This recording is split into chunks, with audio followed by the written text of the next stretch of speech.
Welcome to another edition of Trillium Talk TV. Something different, something better. Tonight I'm joined by Derek Sharp. Derek is the Trillium Party's own candidate for the Northumberland Peterborough South riding. Derek, thank you for being a part of Trillium Talk TV. Thanks for having me on, Greg, and thank you and the whole Trillium Talk TV crew for all the work you guys put into the show. It's a great show. I love watching it. Well, fantastic. you and 1,000 other viewers for our last episode. I heard that. That's great. I think this is that's the tipping point we need to reach to really become mainstream. I'll bring you in viewers, I'm sure of it. I'm sure. Right on. Now, Derek, why don't we start by just getting you to tell us a little bit about yourself? Well, I am married, father of three, stay-at-home dad. I moved to Colborne from Ajax in 2015 with my family. Just a little quieter neighborhood and a little quieter lifestyle. Wanted to raise the kids in a smaller town environment. And it just went from there. Historically, I've been an entertainment promoter. I've promoted some concerts and some pro wrestling shows. And it's so that's been a lot of fun, and now I'm taking this on. You've got a background in wrestling, and now you're going to be going into politics. You got to be prepared, though. This isn't like wrestling with a referee and stuff like this. Is no holds barred. Get ready to fight dirty. I'll body slam them in the legislature.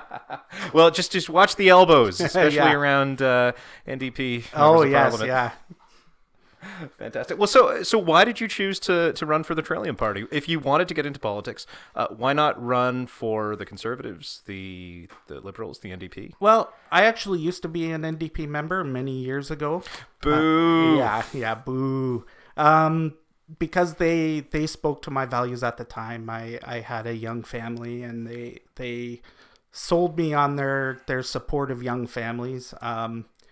Eventually, I noticed that they were not what they said they were, and eventually, I got so disenchanted with the party system that around 2011, I guess it was, I just stopped voting altogether. I tore up my card and stopped voting altogether, and I advocated for several years for scrapping parties altogether, getting rid of political parties, abolishing them, and have every elected official run and serve as an independent so that they would be serving their constituents, the people that voted them in, and not a party.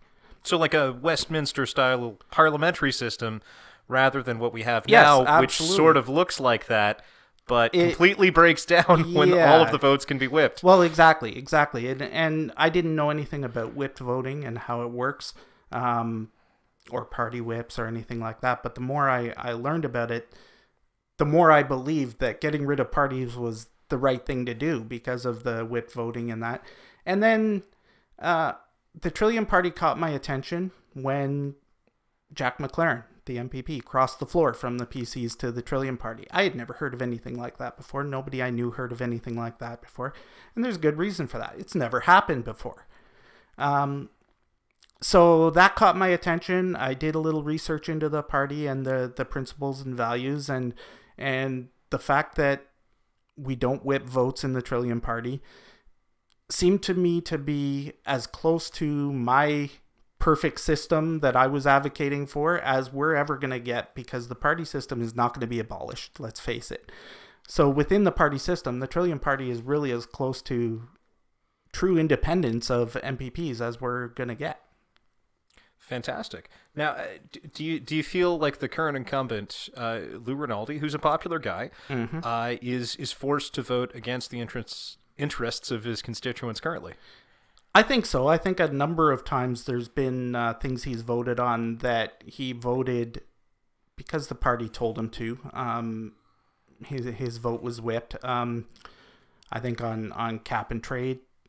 Horrible for our riding. We have a lot of farmers who are being killed with the carbon tax. Let's call it what it is. It's a carbon tax. A lot of farmers are being killed by that. He has supported every single piece of legislation that has driven our hydro bills up. He supported the Samsung deal with the wind turbines. He's very much loved and respected in our riding because he's a big community guy, especially in Brighton where he lives. But the thing I'm hearing most about him is we love Lou, but his boss has to go.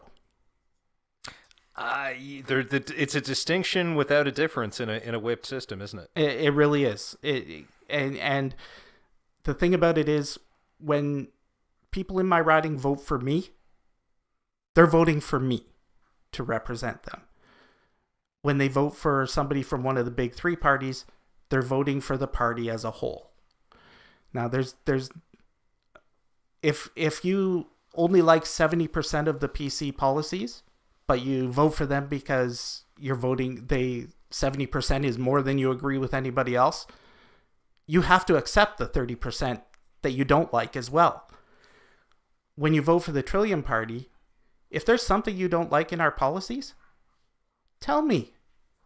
If 80,000 people come to me with a petition after I'm elected and say, we want a carbon tax, we believe in the carbon tax, we believe it's a great thing, my job is to represent those 80,000 people out of 112,000 because that's a majority of my constituents. My job would be to vote in favor of a carbon tax against my party, against my own interests. It's not going to happen that way. I was going to say, let's just say, if it does happen that you're presented with such a petition, you may as well take an aerial tour of downtown Peterborough on your flying pig. Yeah, absolutely. The unicorns that I'm growing in my backyard will suddenly up and walk away too. Yeah, it's no, but it is interesting. Well, now, having said that, though, the Trillium Party, it is still a party. You're not going to be completely independent. There are some principles that bind all representatives of the party together. One of those is banning omnibus bills. Yes, we're completely against omnibus bills. Well, let's start from the ground up. What is an omnibus bill? Okay, an omnibus bill is basically, it's a number of pieces of legislation that are all bound together into one big bill that they use to pass a number of things at once. Now, what they'll generally do is take something that plays on people's emotions that people can't possibly vote against, and inside will be something that people wouldn't possibly vote for if it was a standalone. Okay, now so the Department of Building monuments to the leader and giving children antibiotics. Yes, yeah, basically. If you want to shut down the department, think of the children. I'll give you a completely fictional example, Greg, and this is just one I came up with. Let's say I came to you and said, we're going to put forward this bill, Greg, and it's going to make it illegal for people to throw puppies and kittens into a wood chipper. Well, that's good. It should be illegal. Absolutely, it should be. And you're a sane person, so I would expect you to support that because it takes a very insane person to want puppies and kittens to be thrown into a wood chipper. Now, what if I told you on page 68 of this bill, there's a clause that says no person in Ontario can purchase or operate a wood chipper or any other power tool that could potentially harm a puppy or kitten without purchasing a permit, and that permit will cost you $125 a year. Well, now you can't operate a power drill. You can't hang your big screen TV on your wall. I mean, it sounds like bad legislation, but I don't want to be known as the psychopath who wants to wood chip the puppies. Exactly, and that's where the party whip would come in and say, Greg, I know you spoke against this part of the bill, but we can't be the party that wants puppies and kittens thrown into a wood chipper, so you're going to have to vote for this. So what they do is it's like a shiny red apple that has a couple of razor blades in it. So and it's always something. And there's no way to eat around the razor blades. You just have to bite full force into the apple. You have to eat the whole apple. Okay. You eat the whole apple or none of it. Okay. And that's what we're getting. We believe that every piece of legislation should be voted on individually because if a piece of legislation is good, it will gain support on its own as a standalone bill. If it's bad, it will be voted against that way. Now, and it's always either a cash grab or something that takes away one of your constitutional freedoms, or something that's... I was just about to ask you, Derek, so your fictional example was good, yep. Illustrates the point, but surely you can't think of anything in real life that roughly I can models think that? of one just off the top of my head, Greg. I think everybody would agree that, everyone I talk to anyway would agree that emission tests on your car are just a cash grab. Well, those were slid in as part of an omnibus bill supporting the environment. Now, you don't want to be against the environment, Greg. No, we need air to breathe, But in order to support this bill, you have to also accept this cash grab emissions tests on cars. So what you're saying is with the Trillium Party, if you guys are in power, the bills you introduce are going to be line item by line item. They'll be debated, and nothing will be rammed through with hidden clauses. As it should be. Nothing should be hidden. Transparency is key. Absolute transparency is key, and omnibus bills take away that transparency and accountability in a lot of ways too. Oh, absolutely. Now, are there any issues that you think specifically affect the people of Northumberland, Peterborough South that you wanted to talk about tonight? Hydro bills, huge on hydro bills. I sat in the members gallery at Queen's Park when Jack McLaren presented the Affordable Electricity Act, and I heard Lou Rinaldi, our current MPP, debate against that act, and the gist of what his point was everybody in our riding is seeing the lowest hydro bills they've ever had. Well, I talked to my neighbors, I talked to people in my riding, and they say I'd like them to come and look at my bill, because our hydro bills are the highest we've ever seen. So maybe he meant to say they're the lowest they've ever been this year. Well, maybe he meant because he was specifically talking about the Fair Energy Act, where they gave everybody a discount now that we're going to have to pay back later. But I think he may have been trying to say that since they implemented the 25% discount, the rates are lower than they've been in a while, something. But he went way off the rails on it. But other things. Well, okay. So what do you think should be done to lower hydro rates? I think we need to first of all get rid of the Samsung deal. The wind turbines are driving up electricity like crazy. I think it's insane that we're shutting down our hydro generators at Niagara Falls for such a big portion of the year when we could be generating electricity at 2.5 cents a kilowatt hour and passing on those savings to our residents instead of passing on those savings to New York, Michigan, Quebec. Although in fairness, wind turbines generate a lot less carbon than Niagara Falls. Not necessarily. You know how much carbon goes into building a wind turbine, Greg? How much carbon goes into building a wind turbine? A whole lot. A lot more than a textiles factory. Really? Yes, more than a textiles factory goes into building a wind farm. So it's really not helping the environment all that much, and the prices that they're charging us for the electricity we're generating, so that we'll shut down so much that we'll shut down our hydro generators that we already own to buy it from them. It's just a very, very, very bad deal. There were some opportunities to get out of the deal that came up. Two opportunities. There were two of them. Now, do we know, are there any dates on the horizon where we get another opportunity to... I would have to look into that, Greg. I haven't seen those upcoming dates in the contract, but we just passed one. December 31st, we could have got out of it. And nobody knew about it. The mass media didn't. The mainstream media didn't cover it. No mention of it by any of the parties. The fact that we could have got out of it.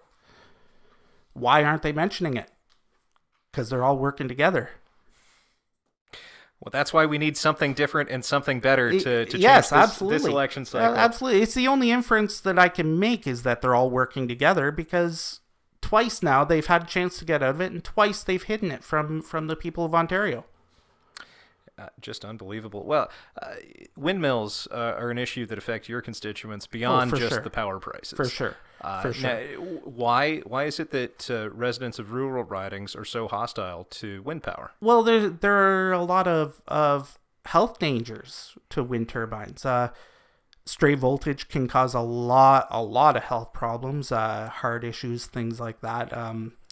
I'm also hearing links to things like epilepsy through stray voltage as well, and which nobody is hearing this research unless you really try to dig it up.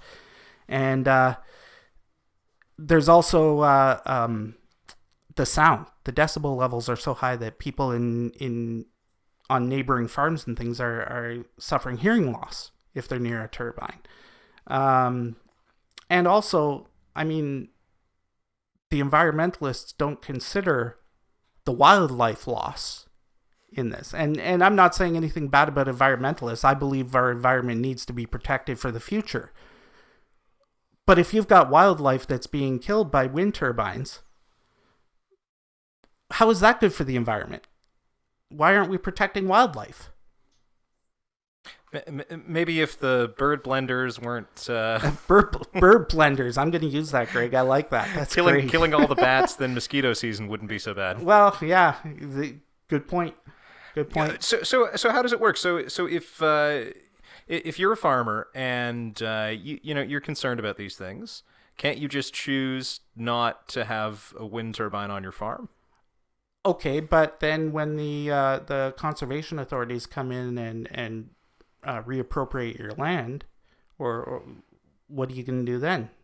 Because they have the right to do that now. Apparently, they have the authority. They have the authority to do that now. Apparently, because your property rights have been taken away, stripped down to the point where they can just come in and take a portion of your land and rezone it for wind turbines, or.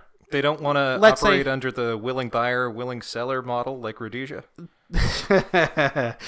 Well, what if your neighbor takes a really big deal, a really big financial compensation to put a turbine on his property?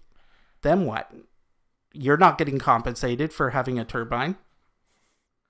You basically have a turbine. It's right next to you. Divide and conquer. It's clever. You conquer. Bribe the one guy. Divide and conquer. It's Yeah. the same. It's the same as when a developer comes into a neighborhood and buys up every house except yours. Your property value goes down because everybody else has taken the big deal. Oh yeah. So it's the same principle. Oh, no kidding. Now, you wrote something on Twitter recently that's gotten a lot of play. Did you want to share that with our listeners? Oh, yeah.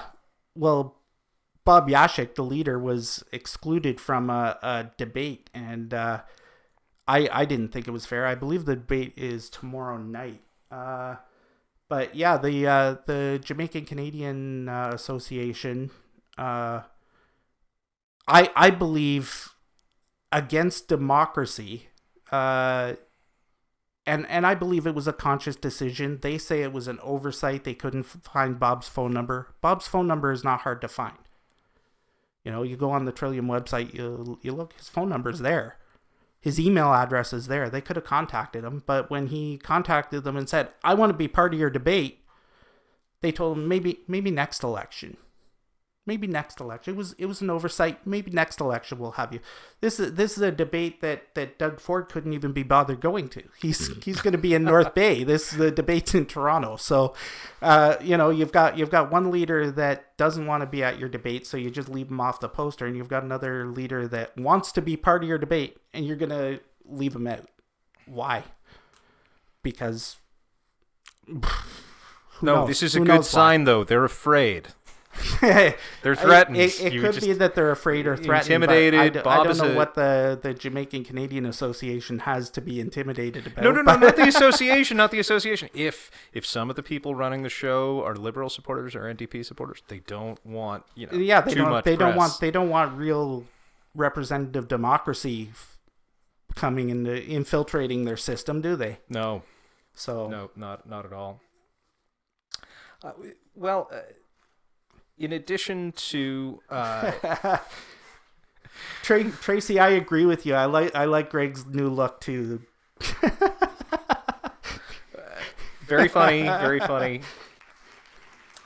Now, okay, so in addition to the carbon, well, not carbon prices, but energy prices being so high, wind turbines, it looks like we've got a carbon tax is another issue that really matters to your constituents. Oh, absolutely.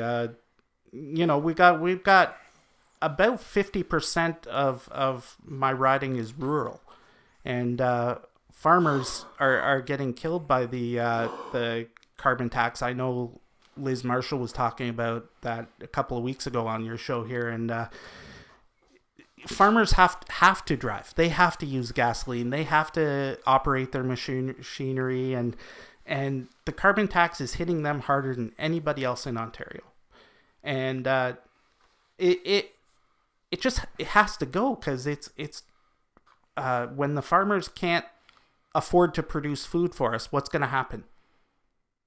What's going to happen when they shut down because they can't afford to produce food for us? We're going to have to import food from elsewhere. We'll just buy it from China. Yeah, we'll buy it from China, just like we do everything else, because all our manufacturing is gone from the province. And they don't produce much carbon, so it's all good. Shipping something across the Pacific Ocean. Yeah, because China's meeting all of their Paris Accord commitments, aren't they? So yeah, it's. But now, talking about a carbon tax, we don't currently have a carbon tax. Is that true? We've got cap and trade, which, let's face it, Greg, it's a carbon tax, because anytime something takes money out of your pocket and my pocket and puts it into the government coffers, that's a tax. It's a tax. Well, how does cap and trade work? It's a convoluted system. We're in it with California and Quebec, and the government buys so many credits from California's system and Quebec's system, sells it to our businesses. Our businesses can trade it with California or Quebec, or trade credits they don't need, use it as currency here. I could buy supplies from you because I don't need my carbon credits and you do. I can buy carbon credits and use it as currency to trade with you for supplies that I need, that you manufactured and you needed more credit. It's a convoluted system, and the bottom line is we pay more for everything we buy because of it. We pay more for gas, we pay more for our goods and services because people are paying more, because the manufacturers are paying cap and trade. They're having to buy carbon credits. So it takes money out of your and my pocket, and that's the bottom line, is the end consumer is the one that pays the carbon tax. Fantastic, but it's not a straight carbon tax. I wouldn't say it's fantastic. Well, no, that's a fantastic way of describing it. But it's not a straight carbon tax. With cap and trade, there's opportunities to gift some people some credits. Oh yeah, absolutely. There's all kinds of loopholes and things, but the bottom line is it takes the money out of our pockets and puts it in the government's, and that's what makes it a tax. By definition, it's a tax. Well said. Now, Derek, you're known as something of a Twitter warrior. We're getting a handful of tweets that have come up from your account. Here's another one about the budget and its deficit. Did you want to talk about that? Well, let me see here. Oh yeah, there was an article where Lou Rinaldi, our MPP, was talking about the budget, and his line was, it's still less than 1% of our GDP. Well, 1% of our GDP, that means, okay, Greg, if you make $60,000 a year, let's say, okay, would it be acceptable to your household budget if you spent $60,600 this year? That's 1%. Your household deficit would be 1% of your GDP. How would your household budget hold up, Greg? It's a little bit worse than that because GDP isn't the government's overall collection. No, they don't tax the economy at 100% of GDP. Yes. So saying that's 1% of GDP added, that would be more like saying you own a factory or something like that. Yeah. And we've only added a deficit that's 1% of the total value of it. Well, you're probably not getting in profits. No. 100% of the factory's value every year. It's still a loss. Yeah. It's still a loss. Well, no, and it's a big loss, right? Yeah, it's a huge loss. Okay, 1% of GDP. What percentage of the provincial budget is that? Who knows? They don't talk about that. No, they don't talk about those numbers, do they? It doesn't look as nice. Those numbers don't come up in the media because, like you said, it doesn't look as nice. Less than 1% of GDP is a great little clip in a newspaper. That looks great to the people, doesn't it? Well, they don't tell you what percentage of the overall budget is. You know, our deficit is going to be $8 billion this year. $8 billion. $8 billion. Can you fathom $8 billion, Greg? Can you imagine an $8 billion Visa bill showing up in your mailbox? That's what Ontario just got in their mailbox. It's okay though, as long as we have some magic happening and GDP grows fast enough. Oh yeah, we can just keep borrowing money to infinity. And our GDP is going to grow really fast when our manufacturing keeps going under, isn't it? It's when the new our economy, Derek. We don't need to build stuff or produce stuff anymore. No, I mean, you use Twitter. Look at the tweets you were writing. Yeah, you know, it's information and and my laptop just appeared out of nowhere, didn't it? Well, it came from China or Japan. So we brought it in. Great, but that's money going out of Ontario into Japan or into China, isn't it? So as long as our manufacturing keeps leaving, our GDP is going to keep going down. And 1% of our GDP is going to become 2, 3, 4% of our GDP if we keep going with the big three parties. Eventually, bond investors are going to stop lending money and cut us off before that happens, right? Eventually, they're going to downgrade our credit rating. We're the highest non-sovereign borrower in the entire world. We're the most indebted. California has half of our debt, and their population is approximately equivalent to Canada's population. And they've got half of Ontario's debt. They also have companies like HP and Intel headquartered there. Yeah. Companies that could just as well be here in Ontario if we had an environment in place to sustain business growth. Well, I think another problem is the weather. So if we all try really hard to push forward global warming, eventually we'll have California's climate. Oh yeah, HP can move here. Yeah, that would be great, wouldn't it? Yeah.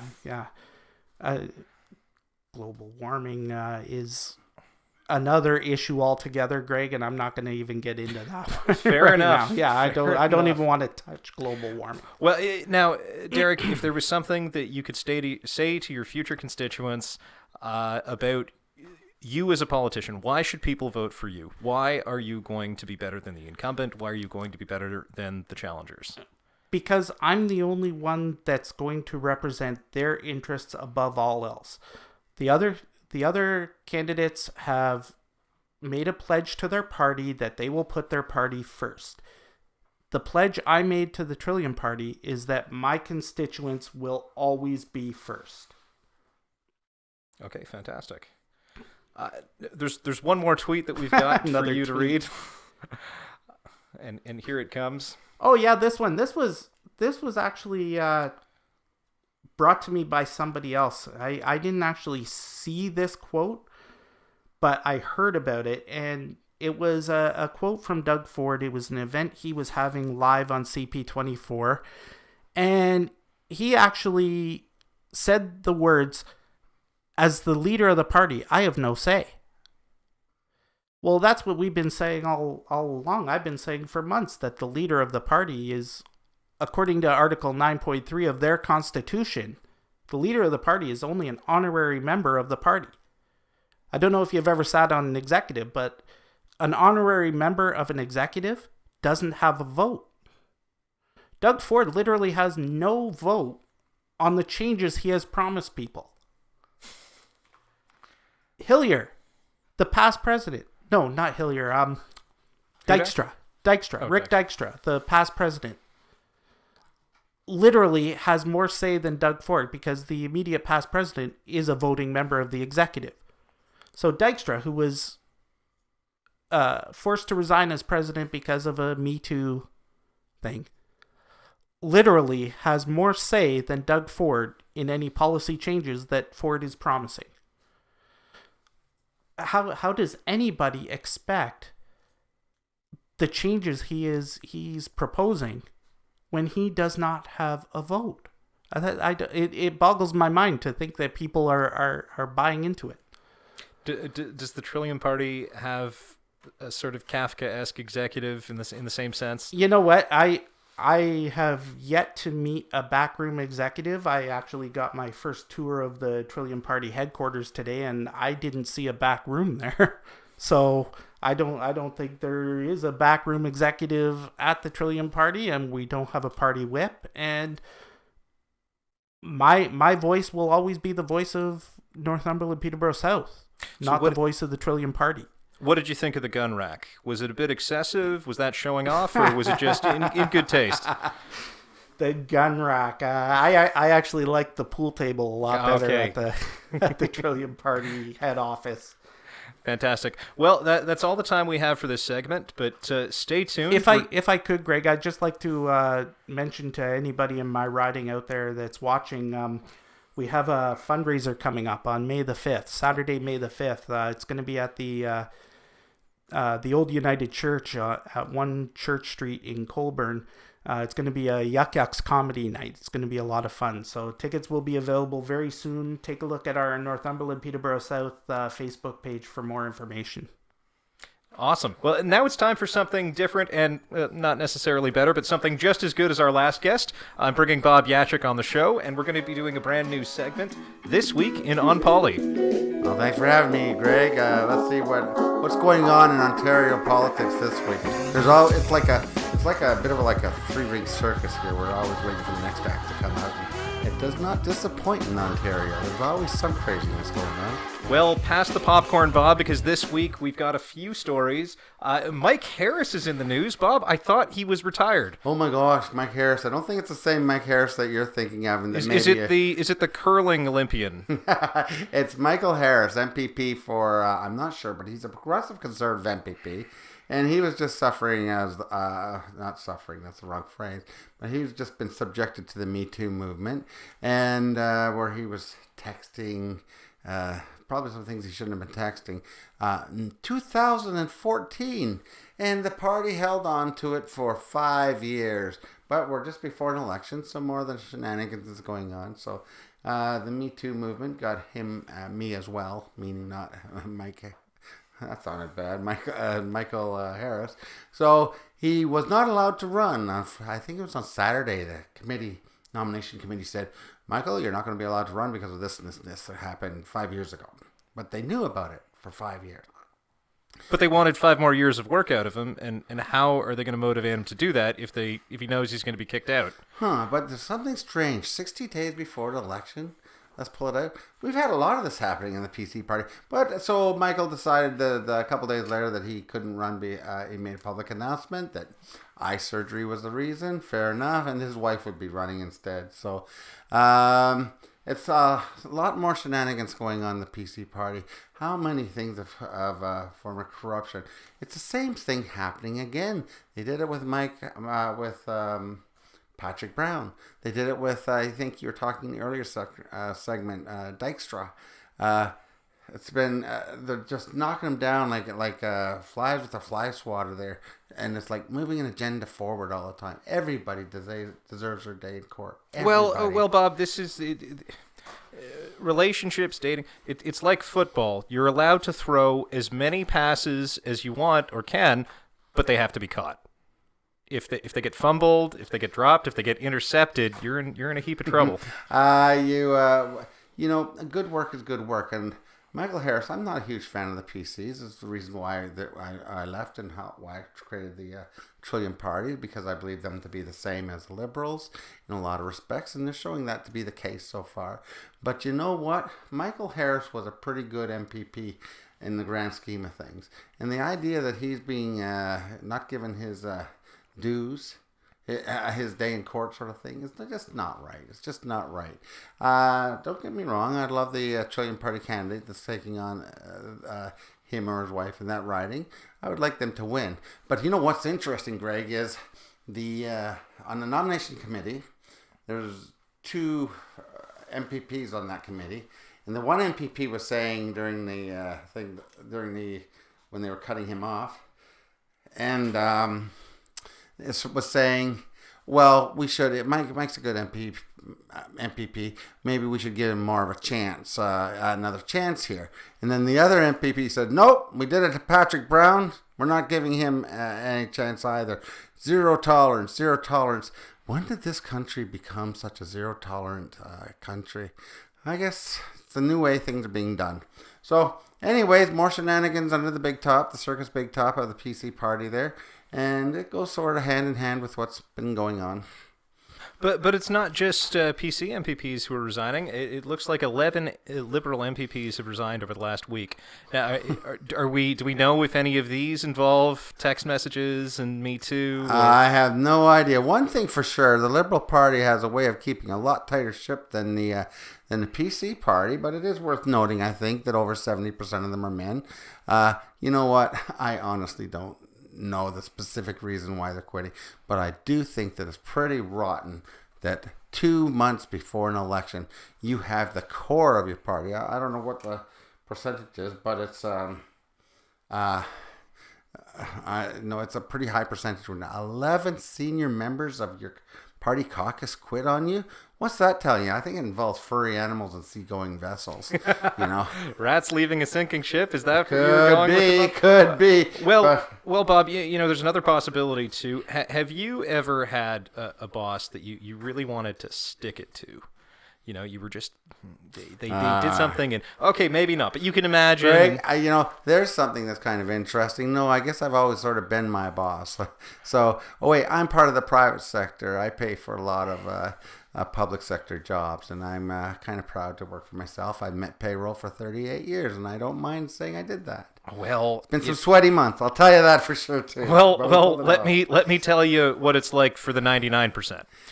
So, if you have a boss, you want to stick it to them. You wait until it's like really difficult to replace you, and something big is coming up, and then you bail right at the last second. So the most inopportune moment when you can really stick it in their ribs.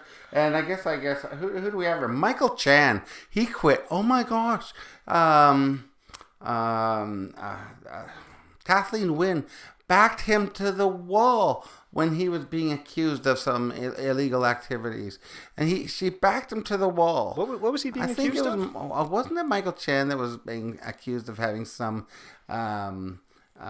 interactions with the Chinese government or something like that? Well, am I wrong there? I don't think so. And then Kathleen Wynne said she'll stand behind her MPPs, and she did that. And then who else do we have in the list? Eric Hoskins. Oh my gosh. Big hitter. Brad Dogood, Deb Matthews, Liz Sandals, Mario Sergio, Monty Quinter. Oh my gosh, these are icons in the Liberal Party, and they waited till that moment to hit her. What's that tell you about the leadership of the Liberal Party? Either they sense she's going down, or I just can't think of a reason why they're doing it. But they are leaving the Liberal Party high and dry.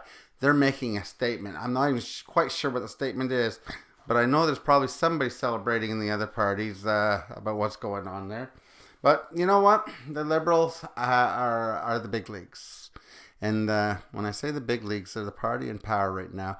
And nobody really knows how to campaign better than the Liberals. Well, with the exception of the Trillium Party, of course. But that might be a bit self-serving. We at least have principles and guidelines on our side. Well, I have to ask specifically about the Trillium Party and about the election. You're going to be running in the Newmarket Aurora ride. I am indeed. Newmarket Aurora, another hub of controversy. Well, that's right. Now, why don't you explain this controversy to our listeners who might not understand? Oh my gosh. Who is Charity McGrath? Charity McGrath right now is not on the political radar. Charity McGrath used to be the elected or the nominated candidate that was going to be representing the PCs in my riding, and I was supposed to be taking her on nose to nose, toe to toe. Except she was on one of the list of all the candidates that need to be reviewed because of shenanigans. There's a big list. Shenanigans were declared? Everybody get a broom? Yeah, shenanigans were... I think that's a South Park episode, wasn't it? Jordan said I couldn't put the clip on. Well, I don't know. Probably some copyright infringement there. But shenanigans have been declared, and for some reason she was targeted. And there's a lot of other people that could be targeted that are in question. I know that Stephen Lecce is one of them over in King Vaughan, over there where our candidate Roman Evtuk is running against him there. But well, okay. So is this like the Tour de France when someone is busted for cheating? Be it with steroids or, fixing the vote, stuffing ballot boxes, the second place finisher becomes the... Well, you would think that would be the case, eh? Because it was a vicious nomination meeting. And I was there. I saw this thing play out.